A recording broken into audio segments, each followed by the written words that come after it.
My dear student of class 9th में मैं physics में अब नेक्स्ट चैप्टर स्टार्ट करूंगा, चैप्टर 3 ग्रेविटेशन।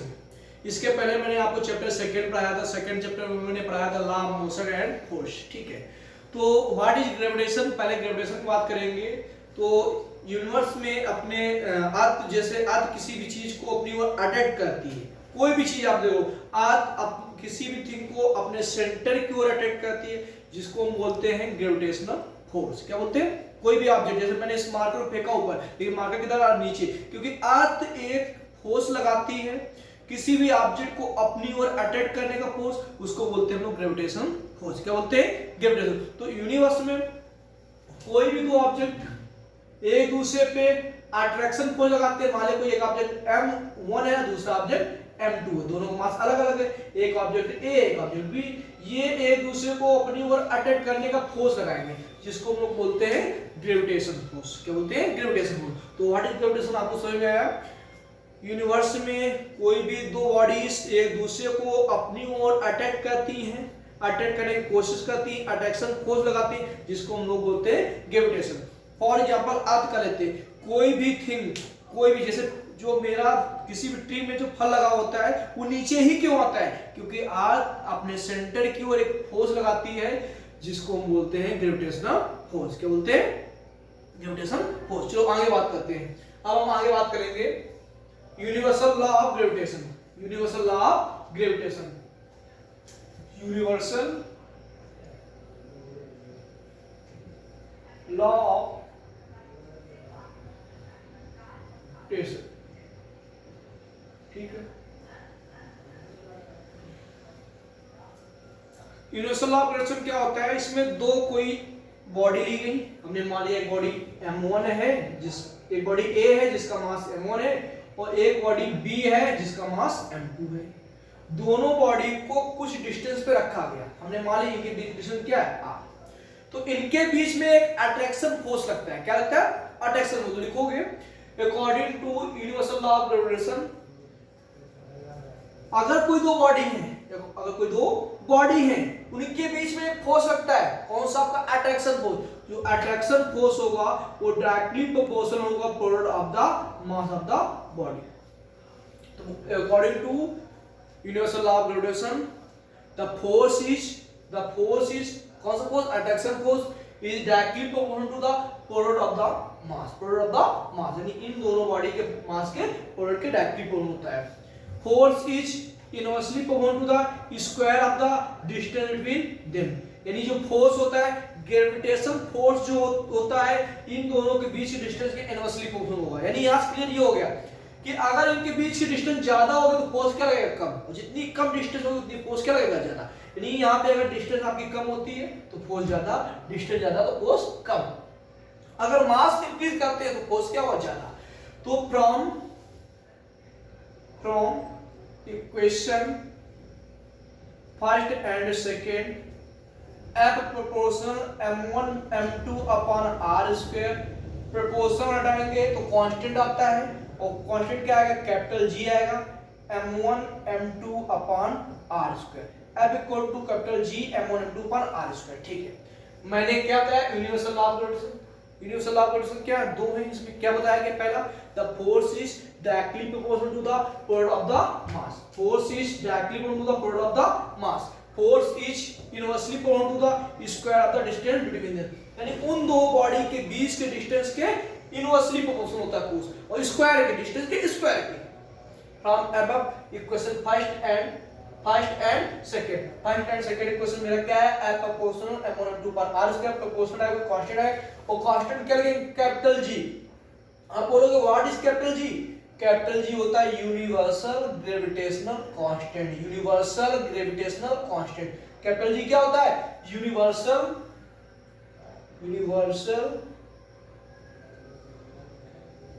ग्रेविटेशनल कांस्टेंट, जिसकी वैल्यू होती है, वो पहले यूनिट निकाल बता देते हैं कि वैल्यू भी बता देते हैं, जिसकी वैल्यू होती है 6.67 into 10⁻11 न्यूटन मीटर स्क्वायर पर केजी स्क्वायर। जिसकी वैल्यू फिक्स होती है, कैपिटल जी की वैल्यू फिक्स होती है 6.67 न्यूटन को माइनस 11 न्यूटन मीटर स्क्वायर पर केजी उसका यूनिट होती है। इसकी कैसे यूनिट निकालते हैं, यूनिट यहां से निकालेंगे, कैपिटल जी की यूनिट निकालनी मुझे, तो ये आपको पता हो गया कैपिटल जी क्या होता है, यूनिवर्सल ग्रेविटेशन कांस्टेंट। इसकी यूनिट कैसे निकालेंगे, हम कैपिटल जी को इधर रखेंगे F R square m1 m2। F यानी फोर्स की यूनिट क्या होती है न्यूटन, डिस्टेंस की यूनिट क्या होती है मीटर स्क्वायर, तो क्या हो जाएगा स्क्वायर हो जाएगा, केजी इनटू केजी क्या जाएगा केजी स्क्वायर। ये आपका हो गया यूनिवर्सल लॉ ऑफ ग्रेविटेशन। अब आगे बात करते हैं हम लोग। मैंने आपको कैपिटल जी और स्मॉल कैपिटल जी की जो वैल्यू थी वो भी बता दिया, उसकी यूनिट भी बता दी। कैपिटल जी की यूनिट होती है 6.67 × 10⁻11 न्यूटन मीटर स्क्वायर पर केजी स्क्वायर। इसको बोलते हैं क्या, यूनिवर्सल ग्रेविटेशनल कांस्टेंट। अब हम बात करेंगे फ्री फॉल। किसकी बात करेंगे, फ्री फॉल। फ्री फॉल की बात करेंगे तो जैसे मैं लीनियर मोशन करता था तो वहां एक्सीलरेशन की बात करते थे, लेकिन जब हम बात करेंगे अपवर्ड एंड डाउनवर्ड, ऊपर की ओर नीचे की ओर, तो जहां पे एक्सीलरेशन होता है वहां पे क्या आएगा जी, क्या आएगा जी। जी क्या है यहाँ पे, acceleration due to gravity. Small G आपका acceleration due to gravity, capital G आपका क्या है यूनिवर्सल ग्रेविटेशनल कांस्टेंट। ठीक है बेटा, अब आगे बात करते हैं। मैंने पढ़ा है एफ बराबर क्या होता है एम ए, लेकिन यहाँ अगर ग्रेविटी की बात करें, कोई बॉडी है वो नीचे की ओर आ रही है, आज सरफेस अपनी ओर इसको अट्रैक्ट कर रहा है, इसका मास m है, तो यहाँ पे ग्रेविटी वर्क करेगी, तो एफ बराबर क्या हो जाएगा एम जी, यानी यहाँ पे क्या हो जाएगा, जहाँ ए है वहां क्या हो जाएगा एम जी। ठीक है, अब हम बात करेंगे relation between capital G and small G.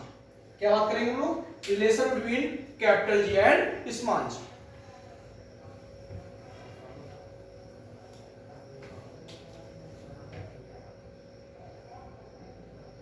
Relation between capital G and small G. Capital G बोले तो relation between universal gravitational constant and acceleration due to gravity. जरा ध्यान देखते हैं।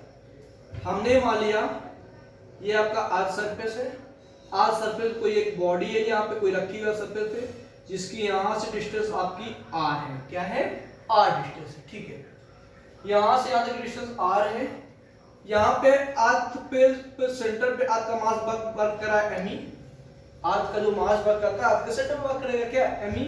यहाँ कोई ऑब्जेक्ट जिसका मास m है, तो इन दोनों में एक अट्रैक्शन फोर्स लग रहा हो, क्या लग रहा होगा F equal to G M E M upon R square, equation हुई 5। लेकिन अगर हम बात करें कि यहाँ पे कोई ऑब्जेक्ट है तो इसमें एक्सीलरेशन बात कर रहा होगा, एक्सीलरेशन ड्यू टू ग्रेविटी बात हो रही होगी, तो यहाँ पे अगर फोर्स की बात करें तो फोर्स क्या लग रहा होगा F equal to M G, जो कि अंदर की लग रहा होगा, नीचे को अपनी ओर इसको अटैक कर रही होगी। कोई भी बॉडी या तो अपनी ओर अटैक करेगी कि नहीं करेगी, तो F जवाब क्या आ जाएगा यहाँ पे mg, और F इक्वल टू क्या है मेरा g m e m upon r square, तो यहाँ से F इक्वल टू क्या आ जाएगा mg। ये क्वेश्चन हो गई सेकंड। मैंने पढ़ा था F बराबर ma पढ़ा था, लेकिन आप इस बॉडी को आज अपने सेंटर की ओर अटैक कर रही, तो यहाँ पे क्या लगेगा F बराबर mg। लेकिन मैंने अभी यूनिवर्सल लॉ ऑफ ग्रेविटेशन क्या पढ़ा है, अगर कोई दो बॉडी अर्थ सरफेस हो गया, इसका मास सेंटर वर्क कर रहा है, क्या वर्क कर रहा है me, इसका मास me हो गया, और यहाँ पे कोई एक ऑब्जेक्ट जिसका मास m है, कुछ डिस्टेंस पे होते हैं उनके बीच में फोर्स वर्क करता है, क्या वर्क करता है F बराबर g m e m upon r square. ये भी मैंने इसके पहले पढ़ा था, और ये मैंने जो सेकंड चैप्टर पढ़ा था उसमें पढ़ा था F बराबर ma, लेकिन यहाँ ग्रेविटी वर्क की तो क्या आएगा g आएगा, तो F बराबर mg आ गया। तो from equation first and second compare कर देंगे, एलएचएस साइड इक्वल है तो आरएचएस भी क्या हो जाएगी आपकी इक्वल, तो mg equal to g me m upon r square, small m से स्मॉल m कैंसिल, तो g इक्वल टू क्या आएगा g me upon r square. यही आ गया relation between capital G and small g, where small g is acceleration due to gravity, capital G is universal gravitational constant, and me मतलब हो गया mass of earth, और r distance between these two bodies, यानी अर्थ के centre से उस object तक की डिस्टेंस। ठीक है, आपका आ गया relation between capital G and small g। अब इसमें पूछ सकता है व्हाट बोलेगा difference between capital G and small g, differentiate करिए कैपिटल G और स्मॉल g को, डिफरेंस बताइए क्या डिफरेंस होता है। तो आप डिफरेंस कैसे बताओगे? आप बोलोगे capital G is a universal gravitational constant and small G is a acceleration due to gravity. Capital G की जो वैल्यू होती है फिक्स होती है 6.67 इंटू 10⁻11 न्यूटन मीटर स्क्वायर पर केजी स्क्वायर। स्मॉल जी की वैल्यू जो होती है वो 9.8 मीटर पर सेकेंड होती है, मीटर पर सेकंड स्क्वायर होती है, जो कि अर्थ सरफेस पे होती है। अर्थ सरफेस से ऊपर जाएंगे तो जी की वैल्यू कम होगी, अर्थ सरफेस से नीचे जाएंगे स्मॉल जी की वैल्यू क्या होगी? कम होगी। लेकिन कैपिटल जी की वैल्यू क्या होती है? फिक्स होती है। स्मॉल जी की वैल्यू फिक्स नहीं होगी। अगर आप अर्थ सरफेस से नीचे जाएंगे या अर्थ सरफेस से ऊपर जाएंगे तो आपकी जी की वैल्यू क्या होती जाएगी? कम हो जाएगी। अगर आप मून पे पहुंच जाते हैं, सपोज दैट आप अर्थ सरफेस से मून पे पहुंचते तो मून पे जो अर्थ पे जो ग्रेविटी होती है, मून पे जो ग्रेविटी होती है अर्थ की ग्रेविटी का 1/6 होती है। यानी ये मून पे ग्रेविटी होगी g/6। अर्थ पे ग्रेविटी कितनी लगेगी? g, जिसकी वैल्यू कितनी होगी? 9.8 मीटर पर सेकंड स्क्वायर। तो ये आपका हो गया difference. Acceleration due to gravity होता है स्मॉल जी और यूनिवर्सल ग्रेविटेशन कांस्टेंट होता है कैपिटल जी। और कैपिटल जी की वैल्यू फिक्स होती है 6.67 इंटू 10⁻11 न्यूटन मीटर स्क्वायर पर केजी स्क्वायर। स्मॉल जी की वैल्यू होती है 9.8 मीटर पर सेकंड। बट ये अगर अर्थ सरफेस से ऊपर जाएंगे या अर्थ सरफेस से नीचे जाएंगे तो इसकी वैल्यू क्या होगी? कम होगी। ठीक है, मून पे 1/6 होती है और दोनों की यूनिट डिफरेंट होती है। आगे बात करते हैं। मैंने आपको कैपिटल जी स्मॉल जी में रिलेशन बता दिया, डिफरेंस बता दिया, यूनिवर्सल ग्रेविटेशन जो यूनिवर्सल लॉ ऑफ ग्रेविटेशन था वो बता दिया, व्हाट इज ग्रेविटेशन बता दिया। इतना आप कंप्लीट करेंगे, इसमें कोई भी डाउट आता है वो मैं आपको बताऊंगा। कल आपका वर्क है इन दो टॉपिक से रिलेटेड जो न्यूमेरिकल है वो करने हैं। Thank you class.